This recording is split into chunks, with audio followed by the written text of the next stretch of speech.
Today on Sports Card Investor, a sneaky investment play that you might want to make. Plus, this week's top 5 hottest sports cards. My name is Geoff Wilson. By day, I invest in tech companies. And at night, I invest in sports cards. Join me on my journey to profit from the hobby we all love.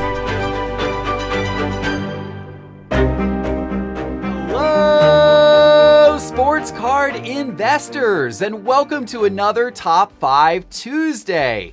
Got a great episode for you today, including an investment tip that I'm excited to share with you. And this episode is brought to you by eBay, your #1 spot for cards and collectibles. With the largest inventory of sports cards from basketball to soccer and buyers from all over the globe, eBay is the leading place to buy, sell, and invest your cards. Hey, I wanted to say thank you for all of the awesome feedback we received on the behind the scenes tour we did at SGC Grading as part of the last 2 episodes on this channel. Hopefully you've had a chance to watch them. If you haven't yet, as soon as this video is over, go back and watch our last 2 videos. It was really cool. We got to take our cameras into their grading operation and see things that have never been shown on camera before. And while I was down there, I filmed a 3rd video, an extended sit-down interview with Peter, the president of SGC, where I asked him a lot more questions than you even saw in the prior 2 episodes. I really wanted to dig in around their business model and how they were able to scale, hiring more than 100 people during the pandemic. I had a lot of questions.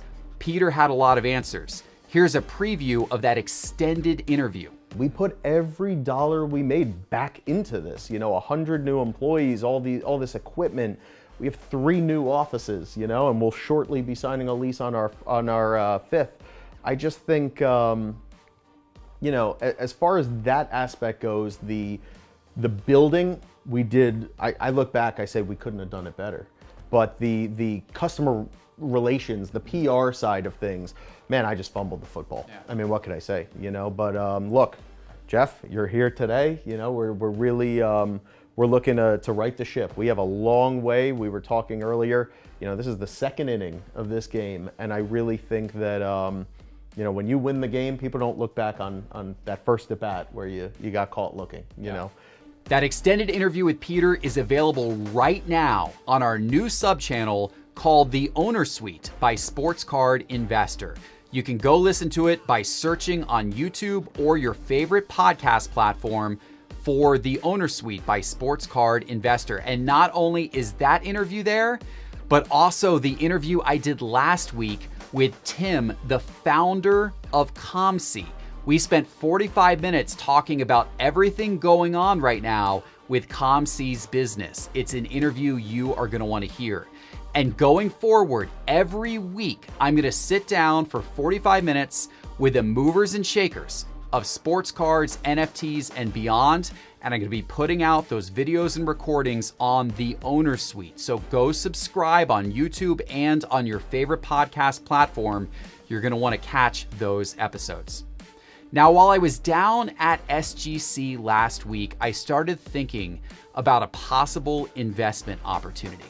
As you probably know, right now on the secondary market, a PSA 10 card sells for considerably more than an SGC 10 card or a Gem Mint card from any of the other grading companies. But I started wondering, could the gap between PSA and the other grading companies begin to close in the months ahead? And here's why. As we know, PSA right now is shut down to most types of submissions. And I have heard rumors that PSA may not reopen to all types of submissions again until potentially the end of this year. We could be months away from PSA fully reopening. I've also heard that when they reopen, their prices may go up considerably. Now, these are just rumors. I do not know if they are true or not. But it stands to reason that PSA still has a huge backlog to get through, so it would not surprise me. If PSA remains closed to many types of orders for an extended period of time, these other grading companies like SGC are going to continue to get tons and tons of submissions. And from being down there touring SGC, one thing I can tell you is that they seem to take quality very, very seriously. They seem to have a meticulous process. And honestly, an SGC 10, to me, looks pretty similar to a PSA 10. And an SGC 9, to me, looks pretty similar to a PSA 9. I don't really know that there's that much difference in the quality that you would see with a PSA grade versus an SGC grade. In fact, some people would tell you that SGC actually grades more tough than PSA grades. Yet the PSA cards are all much more valuable currently on the secondary market. I started to wonder, as more and more people submit their cards to SGC and other services in the upcoming months as PSA is closed, and when they get those cards back, and when they see firsthand how high quality the grading service is, but also how tough it can be to get certain grades, does that begin to make your average collector start to value the grades from these other companies a little bit more? Could that close the price gap? Could people begin to see that a PSA 10 should not necessarily be as much more valuable as it is currently than an SGC 10 or than a BGS 9.5 or some of the other gem mint grades that you may get from these other companies? That price gap right now is big. Will that price gap decrease in the months ahead? And if you believe that it might, then there might be a really good investment opportunity right now to be buying SGC graded cards, BGS graded cards, etc. at a discount versus what the PSA cards are going for. Because if you're going to invest in a player anyway, and if you choose to buy the SGC cards or the BGS cards instead of the PSA cards, then you could have the added benefit that if that price gap closes and if the SGC or BGS cards start to inch up more towards the price of the PSA cards, then you get an additional ability to have appreciation on your investment. It's now no longer just what is that player and card doing, but it's also what is the value of an SGC grade or a BGS grade, and is that closing compared to PSA, therefore lifting the overall value of SGC slabs and BGS slabs. It's something to think about. And if you believe that that could be the case, then this could be a pretty good time to start investing in cards from those other grading companies. What do you think? Do you think that could happen? Looking 6 months or a year into the future, do you think that SGC and BGS and the other grading companies will be more valuable compared to PSA than they are today? Let me know in the comments below. I would love to hear from you. And to help you with this, if you are thinking you might start buying more BGS or SGC cards, I wanted to let you know that we've been adding a lot of them into our Sports Card Investor app. So now when you look at a popular player in Sports Card Investor like Zion's base Prism card, not only is it available, of course, in all the PSA grades, but many cards are now available in a variety of BGS and SGC grades as well. So you can see recent sales and charts and cards for sale in BGS and SGC. Not every card, but we're adding more and more every single day. So you'll see more of those continue to get into our app, as well as continue to get into market movers. It's going to be fascinating to see how the market for those types of cards change in the months ahead. All right, guys, it is time. Let's get going with this week's top 5 cards. In the number 5 spot today, Tua Tagovailoa. Now, you guys know Tua was a really hyped quarterback rookie going into last season for the Dolphins. He was kind of so-so, and in fact, he kind of lost his job as he went. Ryan Fitzpatrick went back as the starter, but things are a little different this season in Miami. Miami is really going to give Tua a chance to shine. They've added wide receiver help. They've added offensive line help. Fitzpatrick, he's no longer in Miami either. So this is Tua's team, and Tua has the opportunity to stand up and do something really good. Sports card investors love it when a team comes out and really supports their young quarterback, adds weapons around him, and that quarterback's prices often go up when that starts to happen. We've seen that with Tua. And here on the screen, I've got 3 of his cards up. His Donruss base card in PSA 10, his Mosaic base card in PSA 10, and his Prism base card in PSA 10. And as we look over the last 90 days, you'll see that all 3 of those cards are up and to the right. And in fact, if we go and look at the change percentage of these cards over the last 90 days, they're all doing pretty decently. The Mosaic is up 10%. The Prism base is up 24%. It's actually the Donruss base that is up the most. It is up almost 41% over the last 90 days as investors are getting ready for the next football season. In the number 4 spot, a baseball player who is having a sizzling season, Kris Bryant of the Chicago Cubs. And it's great to see Kris Bryant doing well this season. The last few seasons, he was plagued with injuries and somewhat limited, but this season he has come out and done great, batting .308 so far this season with 9 home runs, 22 RBIs. And what's really interesting about Kris Bryant's cards is that there is also he will be a free agent after this summer, and there are rumors, it seems likely, that the Chicago Cubs may actually trade him. And of course, that is always going to help a player's card prices when you have a combination of them doing well, plus the possibility that they could go to another team. That seems to really excite people, and their cards tend to go up as a result. And we're seeing that exactly occur with Kris Bryant. You can see here on the screen, I brought up 3 of his cards. I brought up his 2014 Bowman Chrome base in PSA 10. I brought up his 2014 Bowman Draft base in PSA 10, and his 2014 Bowman Prospects base in PSA 10. All 3 of them up and to the right. That is what you want to see. And from a price change percentage, here we're looking over the last 90 days again, and you can see up 70%, up 100%, up 241%. Incredible gains over the last 90 days. Now this 2014 Bowman Prospects base PSA 10 that is up 241%. It's still an affordable card. It's still only $58. But if you go back 90 days ago, that card had actually sold back then for 17 bucks.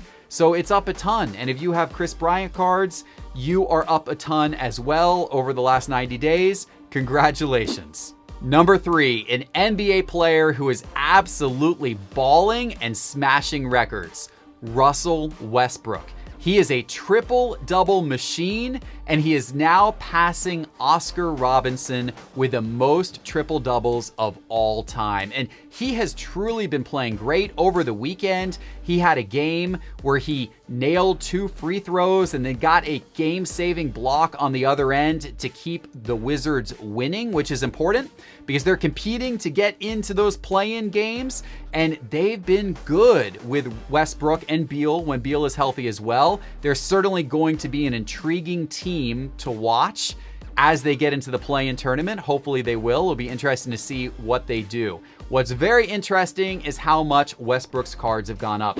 And I brought 3 of his rookie cards up onto the screen here. I got his 2000 Bowman Chrome card in base as PSA 10, his Topps card in PSA 10, and then his Topps Chrome card in PSA 10. All of these are from 2008. And all of these are up and to the right. And as we look over the last 90 days, you can see from a percentage standpoint, his Topps base card is up 57%. His Topps Chrome card is up 113%. His Bowman card is up 58%. And by the way, guys, these cards are so incredibly low population. All of these cards are under 200 population in PSA 10. These are super rare cards. When you compare cards like this to the cards that are now being printed in the year 2021, where there are, thousands and thousands of high-graded gem mint cards of all of the different rookies, go back and compare that to Westbrook, where there's less than 200 in PSA 10 of all of his rookie cards. You can see why these cards are therefore so valuable, and deservedly so. In fact, they're probably truly still even undervalued with how good his play has been when you consider how low population those cards have been. If you're enjoying all the charts and graphs on this episode, this is all coming from Market Movers. You can check out Market Movers and get instant access yourself by going to sportscardinvestor.com and clicking on Market Movers in the main menu bar. Okay, I'm excited about the number 2 guy on this list because he was the guy we featured in our forecast buy, sell, hold episode a few weeks back. I think I dubbed him as a potential buy. His cards have been going up. Michael Porter Jr. And the reason why I liked Michael Porter Jr. back then was that was right after Jamal Murray's injury. Unfortunately, his unfortunate injury, because I love Jamal Murray. But what I knew that meant was that Michael Porter Jr. was going to get a lot more chances to score on that team. And he certainly has done that. In fact, he has now had several games recently where his scoring output has either been in the high 20s or in the 30s. So he's raising his scoring average up. His scoring average for the season is now at 19.2 points per game and climbing. So he has stepped up to the call of duty. And his cards, they've stepped up as well. And you can see here on the screen, we're looking over the last 60 days at his 2018 Prism base card in PSA 10, his rookie signatures card in PSA 10, and his Prism silver card in PSA 10. All of these are going up. It's his rookie signature card, which of course is the most rare of the 3. That's only population 167 in PSA 10, but that thing is taken off the most. Now, granted, there's not that many sales of it, but there was a sale of this card back in early April for $457. And now just 1 month later, it sold for $988. That's a 116% increase. And there were several sales throughout the month of April and into May where you saw that progression of that card continue to go up. So good job out there if you own Michael Porter Jr. cards. And it's time for our number 1 card this week. And we are going up north to the sport of hockey and recognizing Connor McDavid. Connor McDavid has been on an absolutely incredible tear this season. He's hit 100 points in just 53 games for the Edmonton Oilers. He's got 27 points over his last 10 games, which is absolutely incredible. He will most likely win the Art Ross Trophy for the 3rd time. That is for the NHL points leader. And his cards are going crazy as a result. Hockey fans, sports card investors of all types, they are chasing Connor McDavid's cards, deservedly so, with how good this guy has been. Certainly one of the bright young stars in the sport. And I brought a few of his different cards up here on the screen. So your Young Guns cards are your hot cards often in hockey, the cards that most people want to collect for the rookies. And so here is his 2015 Upper Deck Young Guns card in PSA 10. And then here it is in raw condition. And both of those have definitely been going up. But what's really interesting is his O-Pee-Chee cards have actually, from a percentage change, been going up even more. His 2015 O-Pee-Chee cards here in PSA 10 and here in raw condition. If I switch to look at this by percentage change, you can really see all of these cards are going way up. But those O-Pee-Chee cards, they're creeping up even a little more from a percentage standpoint than the Young Guns. Of course, they were a lot cheaper to begin with, so they were able to make the gains more quickly. And here I'm looking over the last 6 months. We're taking a little bit of an extended view of Connor McDavid. And what you can see is that his Young Guns card in PSA 10 is up 159%. In raw, it's up 110%. Over the course of the last 6 months. His O-Pee-Chee rookie card in PSA 10 is up 180%. And his O-Pee-Chee rookie card in raw condition is up 217% over the last 6 months. So McDavid has absolutely been going in the right direction, both with his play as well as with his card prices. And he is very deserving of our number 1 position this week. All right, guys, I hope you enjoyed this episode. This was a lot of fun to put together. Go check out the Sports Card Investor app and go check out Market Movers. If you haven't already, you can get to that by going to Sports Card Investor and clicking on Market Movers in the main menu bar. And go watch those extended cut interviews right now. Search for the Owner Suite by Sports Card Investor. Give it a subscribe on YouTube or on your favorite podcast platform. I promise you're going to love the conversation with Peter from SGC, as well as the conversation with Tim from ComC. They're great, and they are there and ready for you. Enjoy, and we'll see you back here in a couple of days with our next episode. Take care.